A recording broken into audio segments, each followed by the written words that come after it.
าท่านหนึ่งเล่าให้ผมกับพิชาฟังว่าวันหนึ่งในหมู่บ้านมีงานศพของคนในหมู่บ้านซึ่งตายพร้อมกัน3 ศพเลยครับ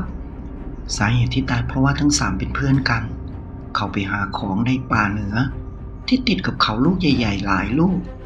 และเป็นป่าที่อุดมสมบูรณ์อย่างมาก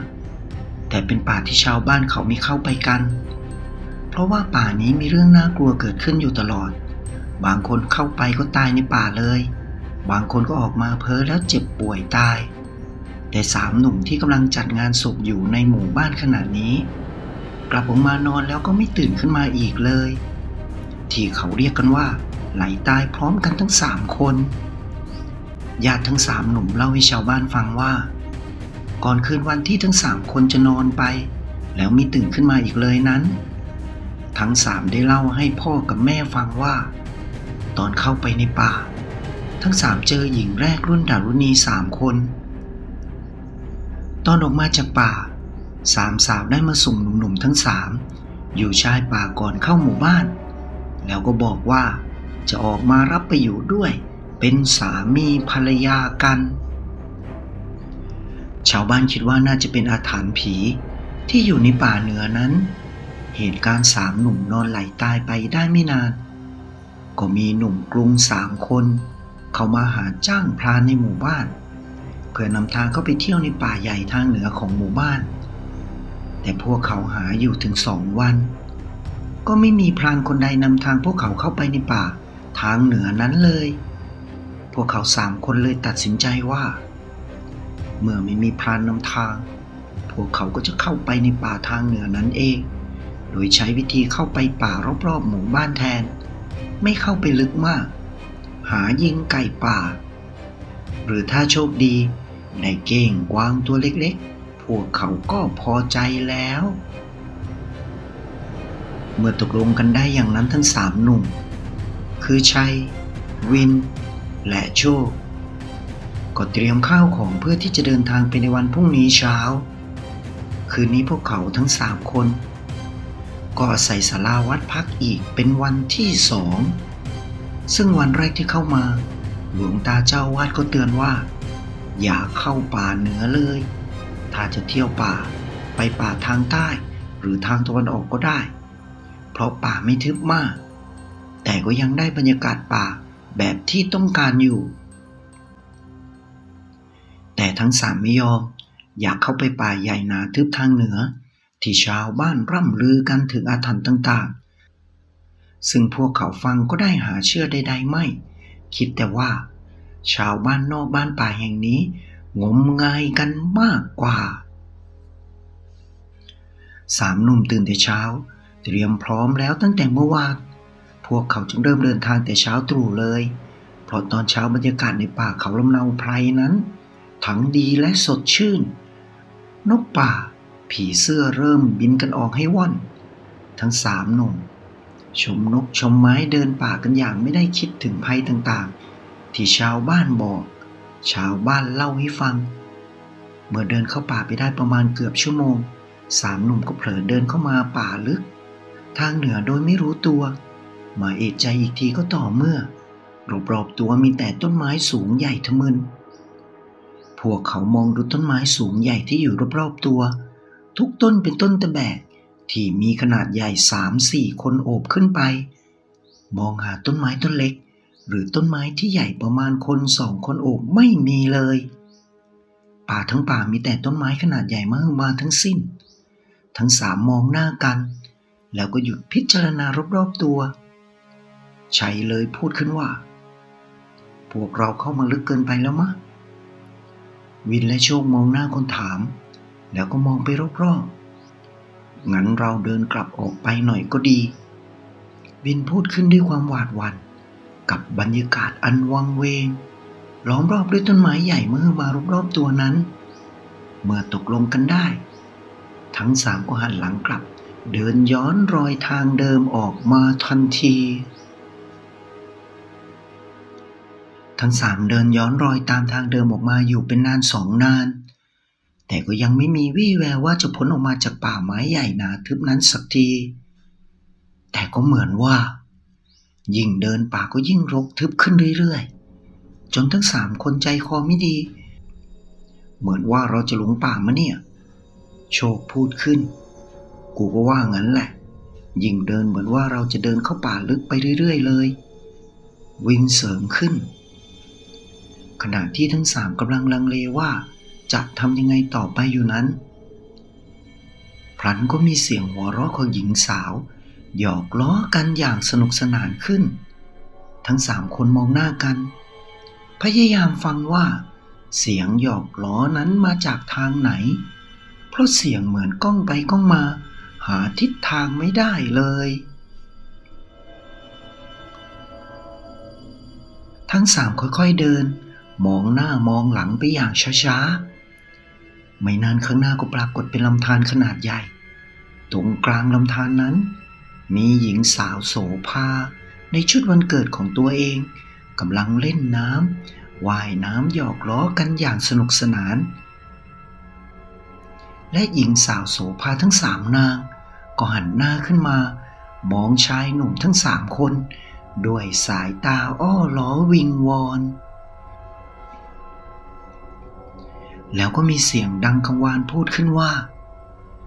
มาเล่นน้ำกับพวกเราสิมาเล่นน้ำกับพวกเราสิแล้วก็หัวเราะยั่วยวนเย้าสำหรับชายหนุ่มที่ได้ฟังแล้วสุดที่จะทนทานไหวแต่ด้วยประสบการณ์การเดินป่าการเข้าป่ามาอย่างช่ำชองของทั้งสามหนุ่มก็พอที่จะทำให้พวกเขารู้ได้ว่าหญิงสาวโสภาในชุดวันเกิดสามนางที่เล่นน้ำอยู่นั้นพวกเธอต้องไม่ใช่คนอย่างแน่นอนขืนพวกตนลงไปเล่นน้ำด้วยหรือลงไปในน้ำนั่นก็มีหวังได้เดินทางไปพบหน้าได้เลยสามหนุ่มมองหน้ากันแล้วก็ค่อยๆถอยหลังเพื่อให้ออกให้ห่างจากแม่น้ำที่ขวางอยู่ข้างหน้านั่นเสียงของหญิงสาวสามนางก็ยังเรียกออซ้อเย้ายวนมาอยู่ไม่ขาดแต่เมื่อเห็นว่าสามหนุ่มกำลังจะจากไปไม่ได้หลงไหลในเสน่ห์ของตนเลยจากเสียงเย้ายวนก็กลายเป็นเกลี้ยวกราดตวาดมาดังลั่นว่ากูบอกให้ลงมาแล้วร่างกายอันโสภานั้นก็แปรเปลี่ยนไปหน้าตาเปลี่ยนไปเป็นยังกับปีศาจมาจากขุมนรกตาแดงก่ำปากมีเขี้ยวแหลมงองงออกมาหัวหูเป็นเหมือนปลามีเหงือกสีเขียวสดมือมีกรงเล็บยาวแหลมลำตัวท่อนล่างกลายสภาพไปคล้ายกับงูยาวออกไป2-3 เมตรสะบัดไปมาในแม่น้ำนั่นทั่วทั้งลำตัวมีเกล็ดเขียวมันระยับไปทั่วพวกมันเคลื่อนไหวขึ้นมาจากน้ำพุ่งเข้าหาทั้งสามหนุ่มอย่างรวดเร็วเสียงปืนลูกซองในมือของสามหนุ่มดังขึ้นเกือบพร้อมกันร่างปีศาจทั้ง3 ตัวเพียงแต่สะดุ้งน้อยๆแต่หาเป็นอะไรไม่ยิ่งเพิ่มความเกลี้ยวกล่อมให้กับพวกมันเพิ่มขึ้นเป็นทวีคูณทั้ง3 ตัวยิงจนกระสุนหมดรังเพลิงล้นลานเพื่อจะใส่กระสุนชุดใหม่เข้าไปแต่เหมือนว่ามันจะช้าไปเสียแล้วเพราะร่างปีศาจที่ไม่รู้ว่าจะเรียกปีศาจอะไรได้พุ่งเข้าหาคนทั้ง3อย่างรวดเร็วดังสายลมแต่ก่อนที่ร่างของปีศาจทั้ง3จะได้สัมผัสร่างกายของหนุ่มทั้ง3พวกมันก็ต้องร้องกรีดเล็กแหลมออกมาด้วยความเจ็บปวดเหลือประมาณมีกลุ่มควันสีเทาๆพวยพุ่งเข้าปะทะผ่านร่างของปีศาจทั้ง3ไปอย่างรวดเร็วจนปีศาจทั้ง3กระเด็นหล่นลงน้ำเสียงดังตูมสนั่น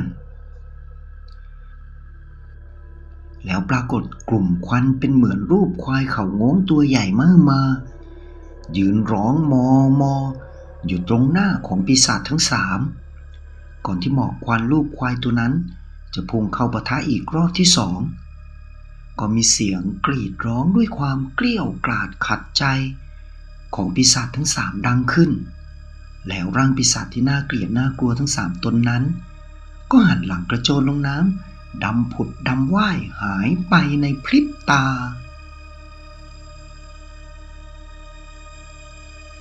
ชัยวินและโชคมองดูกลุ่มควันที่เป็นรูปร่างเหมือนควายตัวนั้นแล้วก็มองหน้ากันเหมือนจะปรึกษากันว่ามันคืออะไรทั้งสามก็ต้องตกใจเมื่อได้ยินเสียงของชายหนุ่มดังมาจากทางป่าขวามือของพวกตนเจ้าสีหมอกลูกพ่อกลับมาเมื่อสิ้นเสียงเรียกกลุ่มควันนั้นก็ลอยหายไปทางเสียงนั้นอย่างรวดเร็วทั้งสามหนุ่มเห็นบุรุษผมยาวหน้าตาคมสันไม่ใส่เสื้อสวมกางเกงสีดำยาวเลยเข่าลงไปหน่อยเดียวและสวมรองเท้าสารจากหนังสีดำหุ้มขึ้นมาถึงข้อเท้าชัยวินและโชคยกปืนขึ้นไปทางชายหนุ่มที่พวกเขาเห็นเดินออกมาจากป่านั้นถามขึ้นเกือบพร้อมกันว่าคนหรือผีสิ้นคำถามก็มีเสียงหัวเราะออกมาเบาๆพร้อมกับตอบขึ้นมาว่าผีอะไรจะหลอกขนาดนี้ล่ะพี่ๆพูดจบก็หัวเราะอย่างอารมณ์ดีวินเลยพูดขึ้นว่าสวยขนาดนางฟ้าที่พวกข้าเห็นยังเป็นผีได้เลยเอาหน้าพวกพี่ๆอย่ากลัวฉันเลยฉันเป็นคนถ้าอยากรอดออกไปจากป่านี้ก็รีบตามฉันมาเลยก่อนจะมืดค่ำนี่ก็เย็นมากแล้วพูดจบชายหนุ่มก็ทำท่าจะหันหลังเดินนำหน้าไปแต่ก็ต้องหยุดเมื่อชายถามขึ้นว่าน้องชายเป็นใครชื่ออะไรหนุ่มผมยาวจึงตอบว่าฉันชื่อตะวันเป็นคนแถวนี้แหละจ้ะพูดจบก็เดินนำหน้าออกไปอย่างรวดเร็วชัยวินและโชครีบเดินตามตะวันไปอย่างรวดเร็วเพราะถ้าขืนอยู่ต่อไปอีกก็ไม่รู้ว่าจะเจออะไรบ้างตอนนี้ทั้งสามคนไม่คลางแคลงใจเลยว่าทำไมชาวบ้านจึงเรียกป่านี้ว่าป่าผีไม่ยอมเข้ามาหาของป่าในป่านี้ทั้งที่มันอุดมสมบูรณ์มากสัตว์ป่าก็เยอะถ้ารอดออกไปคราวนี้กูจะไปทำบุญสัก9 วัดวินพูดขึ้นเพื่อนทั้งสองพยักหน้าแล้วก็บอกว่าพวกกูไปด้วยกับมึงเลยทั้งสามเดินตามตะวันไปอย่างรีบเร่งแต่จะเร่งฝีเท้ายังไงก็ไม่มีทางตามตะวันทันได้เลยได้แต่เป็นผู้ตามไปอยู่อย่างนั้นจนโชคพูดขึ้นว่าไอ้หนุ่มนี่มันเดินไวได้ใจจริงๆขณะที่ทั้งสามเดินตามด้วยความเหนื่อยหอบอยู่นั้นก็ต้องหยุดชะงักลงอย่างรวดเร็วเมื่อตะวันหยุดอย่างกระทันหันมองซ้ายมองขวาแล้วก็พูดขึ้นว่าพี่ๆเราต้องหาที่พักที่ปลอดภัยอย่างด่วนๆเลยไม่งั้นได้นอนให้หนอนมันเจาะในป่านี้แน่ๆทั้งสามเมื่อได้ยินถึงกับคิดตามแล้วก็พูดขึ้นเกือบพร้อมกันว่าเอาไงเอากันหาเลยตะวันพาทั้งสามไปพักตรงลานหินที่มีชะง่อนหินโผล่ออกมาเหมือนจะเป็นโถงถ้ำเล็กๆตรงปากทางเข้ามีต้นไม้ใหญ่ประมาณ2-3 คนโอบสูงระฟ้าอยู่ต้นหนึ่งมองไม่ออกว่าเป็นต้นอะไรแต่เป็นสีดำสนิทเหมือนโดนไฟเผาแต่พอเข้าไปดูใกล้ๆสีดำเป็นสีของเปลือกต้นไม้ต้นนี้เมื่อเอามือจับดูจึงรู้ว่าเป็นต้นไม้จริงๆสีดำสนิทไม่ได้โดนไฟไหม้อย่างที่มองเห็นตอนแรกตะวันหาฟืนมาก่อกองไฟอย่างรวดเร็วแล้วก็ร้องบอกทั้ง3 หนุ่มว่าพี่ๆรอข้าอยู่นี่นะอย่าไปไหนเติมไฟให้ลุกตลอดเลยนะพูดจบก็เดินหายไปป่ารกทางซ้ายมืออย่างรวดเร็วชัยวินและโชคมองตามเจ้าหนุ่มน้อยตะวันไปจนลับสายตาวินก็พูดขึ้นว่าหวังว่าเป็นคนจริงๆนะมึงไม่ใช่ว่าไปตามพวกมาจับเรากินอีกล่ะพูดแล้วภาพปีศาจ3 ตนในหนองน้ำนั้นยังติดตาข้าอยู่เลยชัยและโชคมองหน้าวินแล้วก็พยักหน้าเหมือนอยากจะตอบว่ากูก็เหมือนกันแต่ไม่มีเสียงออกมาจากลำคอแต่อย่างใด ไม่นานตะวันก็แบกหัวมันหัวใหญ่พร้อมกับกระบอกน้ำที่ใส่น้ำมาเต็ม2-3 กระบอกมาถึงก็โยนหัวมันลงพื้นแล้วก็ช่วยกันเผากินเพื่อประทังชีวิตให้รอดในค่ำคืนนี้ไม่นานเมื่อหัวมันสุกชัยก็ถามตะวันขึ้นว่าเป็นคนในหมู่บ้านหรือเปล่าบ้านอยู่ตรงไหนแล้วเข้ามาในป่านี้ได้อย่างไรตะวันก็บอกว่าบ้านของเขาอยู่ท้ายวัดพ่อแม่ตายทิ้งเขาไปตั้งแต่เขาเป็นเด็กเล็กๆยายเลี้ยงเขามาด้วยความยากลำบากอาศัยข้าวก้นบาทของหลวงตาที่ท่านเมตตาแบ่งปันไปให้กินตนกับยายจึงพออยู่ได้ไม่อดไม่อยากอะไรนะ3 ปีก่อนยายก็มาจากไปเพราะโรคชราพูดจบตะวันก็ก้มหน้ามองกองไฟที่อยู่ข้างหน้าตาเป็นประกายวาววับก่อนที่จะมีใครถามอะไรขึ้นมาอีกตะวันก็พูดขึ้นว่าคืนนี้ได้ยินเสียงเรียกเสียงทักห้ามตอบห้ามสนใจเด็ดขาดห้ามเดินออกไปห่างจากบริเวณกองไฟนี้ถ้าใครจะไปไหนหรือทำอะไรให้บอกเขาห้ามทำโดยพลการไม่งั้นชีวิตทุกคนไม่ปลอดภัยอย่างแน่นอนทั้ง3 หนุ่มรับปากตะวันอย่างว่าง่ายกลางดึกของคืนนั้นเองสายลมพัดเฉื่อยฉิวมีกลิ่นหอมจางๆของดอกไม้ป่าเป็นกลิ่นหอมๆเอียนๆโชยมารอบๆบริเวณที่พักของ4 หนุ่มมีเสียงเหมือนลมพัดดังมาแต่ไกลยามดึกสงัดของราตรีนี้ได้ยินเสียงอย่างถนัดชัดเจนด้วยความเงียบสงบของป่านั่นเอง3 หนุ่มสะดุ้งตื่นขึ้นมาเกือบพร้อมกันทั้ง3มองรอบๆที่พักแต่ตอนนี้พวกเขาไม่เห็นตะวันแล้วตรงที่ตะวันนอนตอนแรกว่างเปล่าทั้ง3มองหน้ากันแล้วก็ต้องสะดุ้งด้วยความตกใจ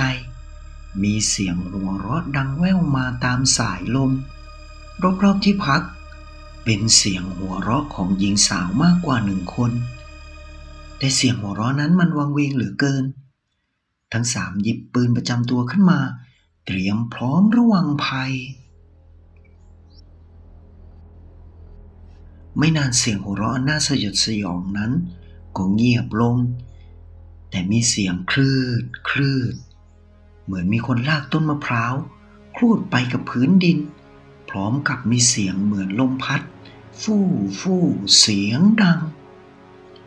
แต่แปลกตรงที่บริเวณนั้นไม่มีลมพัดเลยมีแต่เสียงฟู่ฟู่ของลมนั้นได้ยินชัดเจนแต่ต้นไม้รอบๆก็ยังนิ่งสนิทไม่มีอาการโดนลมพัดเอ็นไหวเลยแม้แต่น้อยไม่นานทั้ง3 หนุ่มก็ต้องตัวแข็งทื่อยังกระถูกสาปเมื่อสิ่งที่ปรากฏต่อหน้าที่พักของทั้ง3 คนตอนแรกจากแสงไฟที่ก่อไว้ในที่พักส่องกระทบมันเป็นหัวของงูสีดำตัวมหึมาผาแดงก่ำอาปากแยกเขี้ยวออกมาเห็นฟันขาววาววับดูน่ากลัวอย่างที่สุดไม่นานลำตัวอันมหึมาของมันก็เริ่มปรากฏให้ทั้ง3ได้เห็นได้สยองกันอย่างเต็มตาปืนในมือของทั้ง3เล็งจ้องไปที่หัวอันใหญ่มหึมาของมันแต่เรี่ยวแรงที่จะเหนี่ยวไกปืนนั้นเหมือนมันไม่มีเอาเสียเลยทั้ง3จ้องปืนค้างอยู่อย่างนั้นจนทุกคนเห็นเจ้างูใหญ่ยักษ์ปานต้นตาลตัวนั้นมันขดตัวเข้าแล้วก็ชูหัวใหญ่โตปานโอ่งมังกรราชบุรีชูสูงขึ้นอ้าปากหมายที่จะฉกคาบเอาทั้ง3ไปเป็นเหยื่อเรียกน้ำย่อยของมันฉะนั้นใช้ได้สติตะโกนขึ้นสุดเสียงเพื่อเรียกสติเพื่อนทั้ง2ว่ายิงเดี๋ยวนี้เสียงปืนลูกซอง5 นัด3 กระบอกในมือคนทั้ง3จึงแผดเสียงกำปนาตขึ้นเกือบพร้อมกันทำลายความเงียบสงบของป่าลงได้อย่างราบคาบลูกปืนปะทะเข้าที่หัวของเจ้างูยักษ์ตัวนั้นทุกนัดที่ยิงออกไปไม่มีพลาดเลยแม้แต่นัดเดียวแ แต่พระเจ้าทรงโปรดเถิดมันไม่ได้ส่งผลอะไรกับมันเลยมันแค่สะดุ้งตามแรงปะทะของลูกปืนไปเล็กน้อยเท่านั้นทั้งสามรัวยิงลูกปืนจนหมดในลังเพลิงพวกเขาไม่มีเรี่ยวแรงแม้กระทั่งจะบรรจุลูกกระสุนปืนใหม่ได้แต่ยืนจ้องตาค้างจิตใจคิดไปแต่ว่าวาระสุดท้ายของชีวิตคงลงไปนอนย่อยอยู่ในกระเพาะของเจ้างูยักษ์งูผีตัวนี้อย่างแน่นอนก่อนที่ทั้งสามหนุ่มจะสิ้นหวังและเสียสติไปได้มีสายลมพัดผ่านพวกเขาวูบใหญ่มันเป็นสายลมกลุ่มหมอกควันสีเทาหม่นๆพุ่งไปปะทะที่หัวของเจ้างูยักษ์อย่างจังเสียงดังสนั่นยังกับฟ้าผ่าก็ไม่ปานเจ้างูยักษ์ตัวนั้นผงะหงายไปข้างหลังม้วนลงไปบนพื้นดินเสียงดังตุบตับสนั่นแล้วกลุ่มควันนั้นก็ลอยลงมาอยู่บนพื้นดิน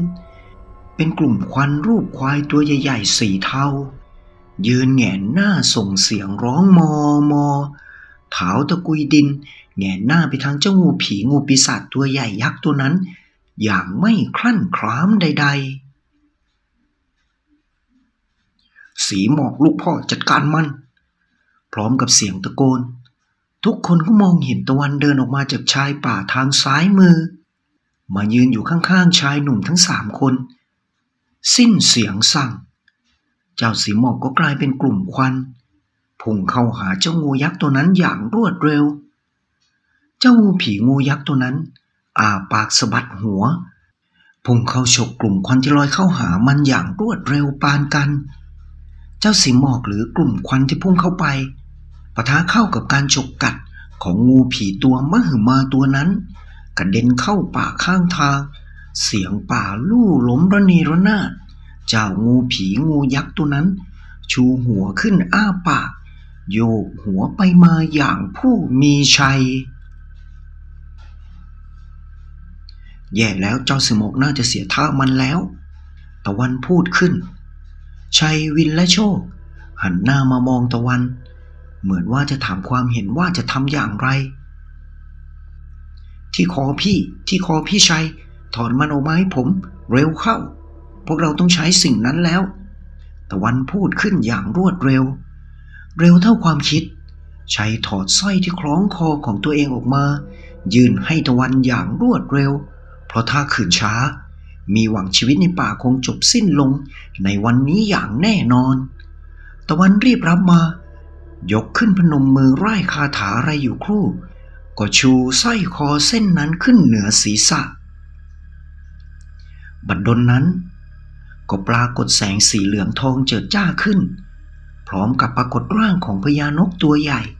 กางปีกสองข้างออก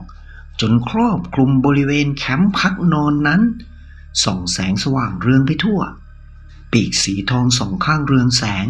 ยังก็มีไฟลุกโชนไปทั้งตัวลำตัวเป็นบุรุษกำยำใหญ่ยังกระยักเมื่อทั้งสามคนมองไปที่ศีรษะของพญานกที่ปรากฏตัวขึ้นตรงหน้าก็ต้องร้องอุทานออกมาเกือบพร้อมกันว่าพญาครุฑองค์พญาครุฑที่ปรากฏตัวขึ้นส่งเสียงร้องก้องยังกระเสียงพญาเหยี่ยวตัวใหญ่แต่ก้องกังวานกว่ามากเสียงดังสถานไปทั่วทั้งขุนเขาแล้วก็พุ่งเข้าหางูผีตัวนั้นอย่างรวดเร็วเจ้างูผียักษ์ตัวนั้นเมื่อมันเห็นร่างที่ปรากฏขึ้นเหนือกลุ่มคนทั้งสี่มันถึงกับผงะจะเลื้อยหนีไป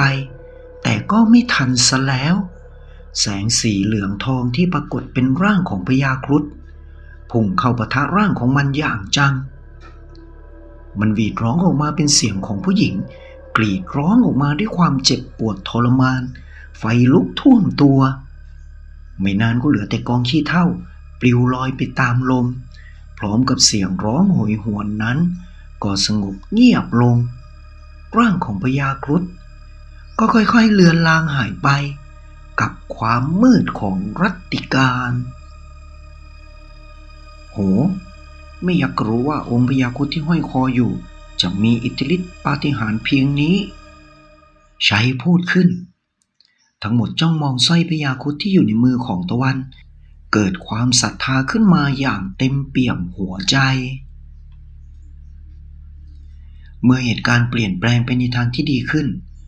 ชัยก็ถามตะวันขึ้นว่ารู้ได้อย่างไรว่าตัวเองห้อยพญาครุฑอยู่ตะวันบอกว่าเห็นอยู่ที่คอของชัยแต่เมื่อวานแล้วและรู้ว่าเป็นของเก่าโบราณหายากชัยจึงเล่าให้ฟังว่าพ่อของเขาให้ไว้ตั้งแต่เป็นเด็กแล้วบอกให้ห้อยคอไว้ตลอดจะช่วยขับไล่สิ่งไม่ดีและก็เป็นจริงดังว่าชัยยกสร้อยพญาครุฑขึ้นจรดศีรษะแล้วก็สวมไว้ในคอเหมือนเดิมทุกคนจ้องมองไปที่กองขี้เถ้าของงูผียักษ์ตนนั้นวินก็ถามขึ้นว่ามันคืออะไรกันแน่ตะวันก็บอกว่าน่าจะเป็นงูผีที่คอยจับคนที่เดินทางเข้ามาในป่านี้กินเป็นอาหารชาวบ้านที่เข้ามาในป่านี้แล้วหายไปน่าจะเป็นฝีมือของมันอย่างแน่นอนเมื่อตะวันเล่าจบทุกคนก็จ้องมองกองขี้เถ้านั้นแล้วก็มองมาที่ตะวันแล้วถามขึ้นเกือบพร้อมกันว่าเอาไงต่อตะวันบอกว่าตอนนี้เราพักผ่อนกันก่อนรอให้เช้าแล้วค่อยเดินทางกลับเข้าหมู่บ้านทุกคนพยักหน้าแล้วก็พักนอนเข้าสู่นิทราลมกันอย่างง่ายดายด้วยความเหนื่อยล้าและอ่อนเพลียคลิปหน้ามาดูกันว่าทั้ง4คนจะเดินทางกลับเข้าหมู่บ้านกันได้อย่างปลอดภัยหรือเปล่าหรือจะมีเหตุการณ์อะไรให้ตื่นเต้นกันอีกโปรดติดตามตอนต่อไปนะครับฟังจบถ้าชอบฝากกดติดตามช่องไทยสารแหน่ด้วยนะครับขอบคุณทุกท่านที่เข้ามารับฟังสำหรับวันนี้สวัสดีครับ